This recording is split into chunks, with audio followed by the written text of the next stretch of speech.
Hello, friends. A very warm welcome to all of you on this 10th session of Law of Evidence. In this session, we are going to deal one of the most important part of the law of evidence, which is important from the point of view of examination as well as from the point of view of court proceedings. Friends, today we are going to deal with section 6 of the Indian Evidence Act. And section 6 of Indian Evidence Act basically deals with the concept of res gestae. Before beginning, as usual, let us start with a brief overview of as to what all we are going to discuss in this session. So first of all, as we are doing in all the sections, we will see what is the bare act provision given in the Indian Evidence Act. Thereafter, we will see one very important term, that is same transaction. This is the term which has been used in section 6, and understanding its meaning is key to the understanding of section 6.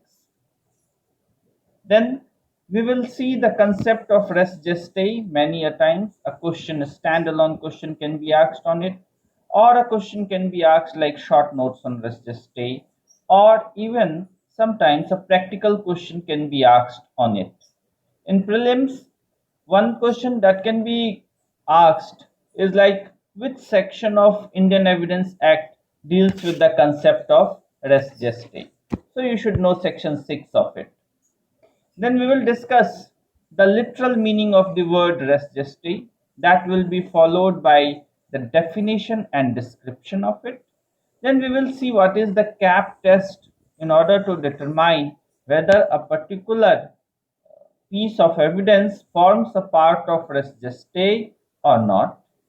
Then we see the three fundamental features that should be there in any evidence that is given as a part of res gestae, and then we will see its limitation or criticism that has been made, and one case law we will see at the end of the session.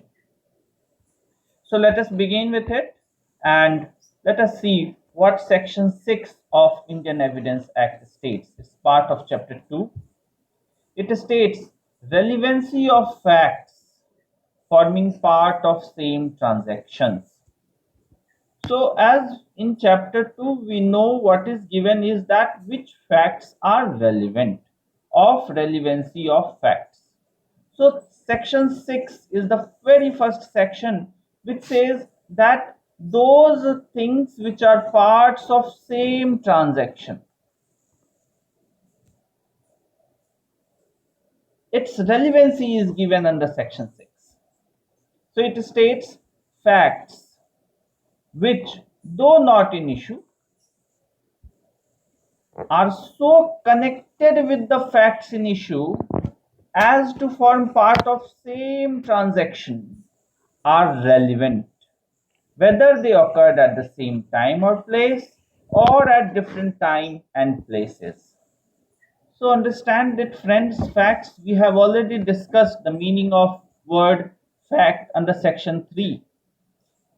Things, state of things, or relation of things of which a person, which can be perceived by our senses, and anything which a person is conscious of. So both mental as well as external facts are which forms a part of facts. Then though not in issue means they are not contended, they are not the point of discussion, they are not what is the disputed thing, yet they are so connected with fact in issue. Fact in issue means that those which are the facts of or points of dispute which one party asserts, another party denies, and an important right, liability or disability depends on it.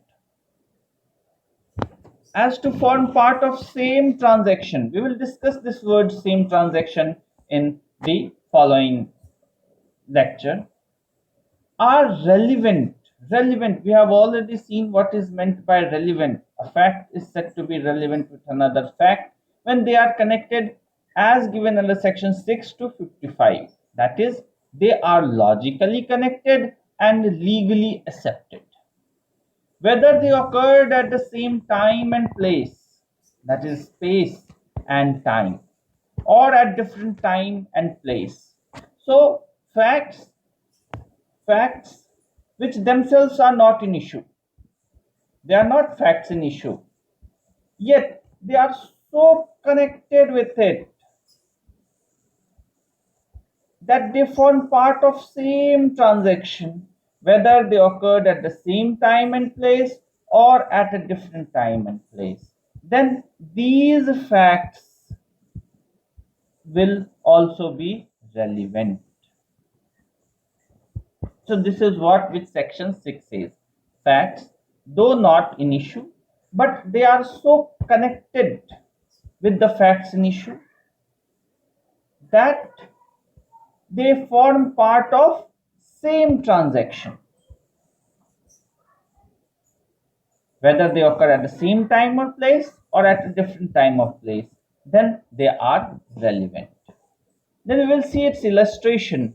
As friends, we have already seen that these illustrations are very important because questions are asked directly from these illustrations also. So A is accused of murder of B. So A has killed B. This is the accusation upon A. So B is dead. Whatever was said or done by A or B or the bystanders at the beating. So whatever was said or done by A or B or these bystanders when this beating was going on or shortly before or after as to form part of same transaction is a relevant fact. Means whatever, suppose A is beating B and because of this beating B died. Now, whatever was said by A, whatever was said by B, whatever was said by bystanders before or after or during such beating are part of same transaction. Now, another is A is accused of waging a war against government of India. So what A is doing is A is accused of having a war against the government of India by taking part in armed insurrection in which property is destroyed, troops are attacked, goals are broken open. Goals means jails. So jails are broken open. The occurrence of these facts is relevant as forming part of general transaction, though A may not have been present at all of them. So what A is doing is A is waging a war against the government of India. And how? He is taking part in an insurrection in which property is destroyed, troops are attacked, jails are broken open. Now, though A may not be present at, say, where the jails are being broken open or where troops are being attacked or where property is destroyed, yet they all are relevant against A because they form part of same transaction. Now another is A sues B for libel. Libel is written defamation contained in letter forming part of a correspondence. Letters between the parties relating to the subject out of which libel arose. That is, letters between A and B. Now, A is accusing B that he has done libel, and how? By through letters. Now, and forming part of the correspondence in which it is contained are relevant, though they do not contain the libel itself. So suppose B has written 10 letters and all letters are part of same contractual agreement, and in one of the letter there is libel, that is there is a things which contain defamatory words against A. So though these letters are not containing the defamatory words, yet they are relevant because they are part of same transaction. Now, The question is whether certain goods ordered from A were delivered to B. So what A from A, certain goods ordered from B were delivered to A. So B had delivered certain goods to A. The goods were delivered to several intermediate persons successively. Each delivery is relevant fact.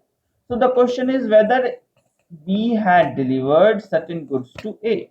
Now, B had delivered it to C had delivered then to D to E, and then E had delivered it to finally to A.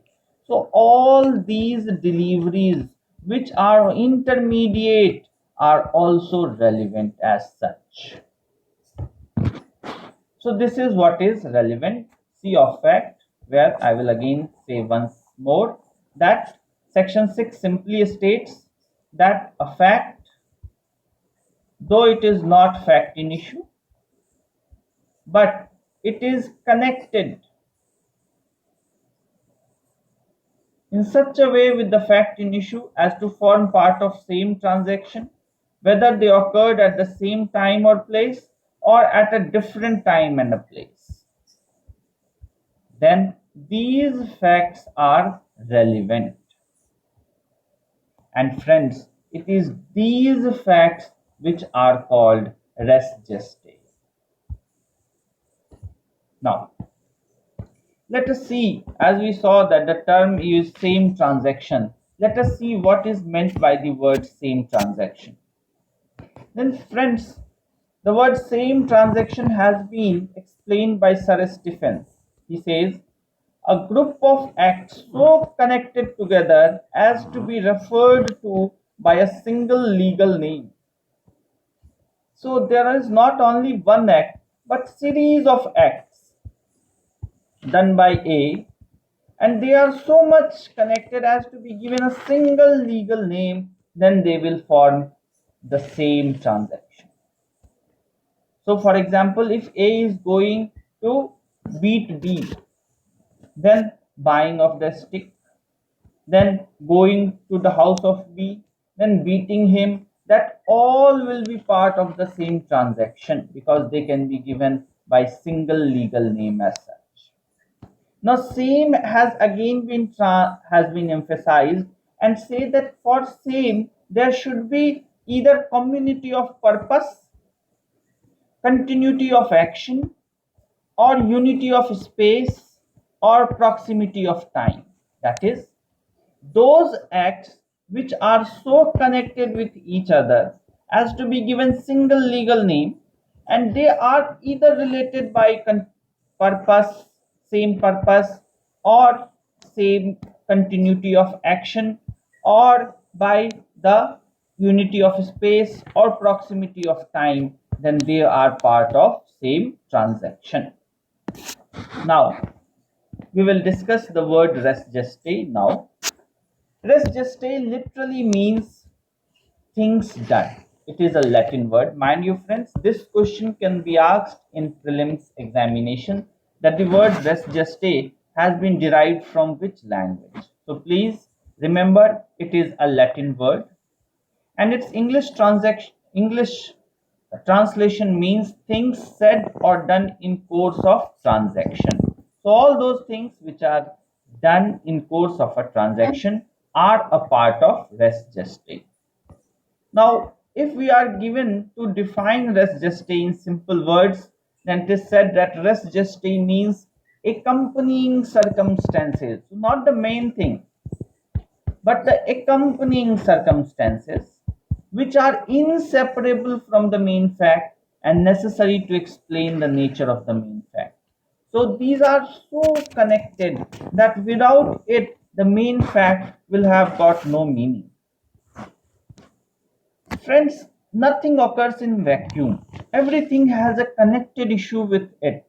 So all the ancillary events which happens during the act that is done or before it or after it forms part of res gestae, form part of same transaction. So they are accompanying circumstances which are inseparable and are necessary to explain the main fact.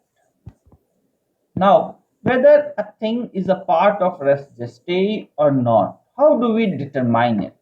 So there is three tests which are given for it. But mind you friends, none of these tests are complete in itself. It depends upon case to case, it depends upon circumstances to circumstances that which case or which test is to be applied. For example, one is C, that is cause and effect. So whatever happens, if it is a cause or whatever has happened has an effect, then they are part of same transaction. But friends, a thing can have innumerable cause and cause can have innumerable effect also. Then a cause can be too remote or an effect can be too distinct. So that way it is not a perfect test in itself. Another test is action continuity. That is, the same action continues. The action with the same purpose continues. But again, this is also not complete in itself. Then third is P, proximity of time or place. That is, the things form a part of same transaction if they take place at the same time or at the same place. But this is also not complete in itself, because the section itself talks that they may form part of same transaction whether they take place at the same time or place or at a different time or place. Nevertheless, this CAP test can be done on case-to-case basis. Now, what are the fundamental features of res gestae? As we have seen that we will apply CAP test to see whether a thing forms a part of same transaction or not. Then another two features which we are going to see is that one is spontaneity, that whether the statement said, whether the action which took place was spontaneous. Spontaneous means that there is no fabrication. It took place at the spur of the moment, without any reflection, without any time to think and react. So all those things which takes place spontaneously, without any time for fabrication, are parts of res gestae. Then another thing is that they should be contemporaneous. That is, they should be contemporary. That is, they should take place immediately during the event is taking place, or before or after. It should not be so remote in time, it should not be so remote in space that does not form a part, it is not contemporaneous. Then third is that it should be a statement of fact and not of an opinion. So it should state a fact, that whether it is a fact or not, and it should not say an opinion. So first it should be spontaneous, another it should be contemporary, and third it should be a statement of fact and not of an opinion. Then are statements also included at res gestae? For example, if something has happened and at the spur of moment a person says something, will it be taken as a part of res gestae? The answer to it is yes. It will be included as res gestae, provided the following things: that it is spontaneous, it is contemporary in nature, and it is a statement of fact and not of opinion is satisfied. In a case of Basanti versus state of Himachal Pradesh, what happened is that a murder took place. Now the person who was suspected of murder, so when he was asked that I have not seen your friends for a long time, that is the disease, this suspected person tried to describe his absence by saying that he has left the village. Now this statement, though it is not at the time when the event is taking place, but yet it is so connected because it is in the continuity of that purpose, continuity of that design, as we have already seen that one thing is that continuity of purpose, continuity of action. So that way it was held to be relevant and a part of res gestae. Now, what are the various criticism or limitations of this concept of res gestae? One of it is that it is exception to the rule of hearsay evidence. Friends, as we have seen that one of the cardinal principle of law of evidence is that hearsay evidence should not be admitted. Hearsay evidence means things which have not been directly seen, things which have not been perceived by the witness's senses himself. But res gestae is an exception to it. So in R versus Foster, now this is a very important case law and one should remember it many a times. It is asked in interview or in prelims, or if it is a question is asked on res gestae, you should mention it. Therefore, I have put a photo for so that you can remember it. A pic has also been put. It is not the actual incident, but it is just a example of it. The witness had seen, the witness, suppose if she is the witness, then she had only seen a speeding vehicle and she didn't saw the accident herself. Now, whatever the injured had explained to her, it is what she heard. And then this person or this witness tried to give evidence of it in the court. Then it was held that as they are part of same transaction, so she can give evidence and her evidence will be relevant. So what has happened is that the witness has not seen the accident herself. What she saw is that she just saw a speeding vehicle and an injured lying there. The injured told her that what actually had happened to her, and then she tried to give the evidence of it in the court, though it was a hearsay evidence because she did not herself saw the accident, yet it was admitted as a part of res gestae. Now another problem is that it is useless and harmful. I will explain it. Professor Stone has said that no evidential problem is so shrouded in doubt and confusion as this rule of res gestae. Why is there doubt and why is there confusion? There is doubt because it is useless. Why is it useless? It is useless because all the things which forms part of same transaction or all those things which are res gestae are covered by some or the other rule. Mind you, friend, res gestae is not only contained in section 6, but section 7 also, section 8 also, section 9 also, and section 14 also of Indian Evidence Act. This has been asked in one judicial services examination prelims. So please remember, because res gestae is about cause and effect. Res gestae is about preparation, motive, and conduct. Res gestae is about time, about person, identity of person. So all these res gestae is about the intention, motive, knowledge, intention, knowledge. Now, all these are already contained in the various sections of the Indian Evidence Act. So they are useless. Then it is also described as harmful, and it is harmful because then res gestae has got no limitation.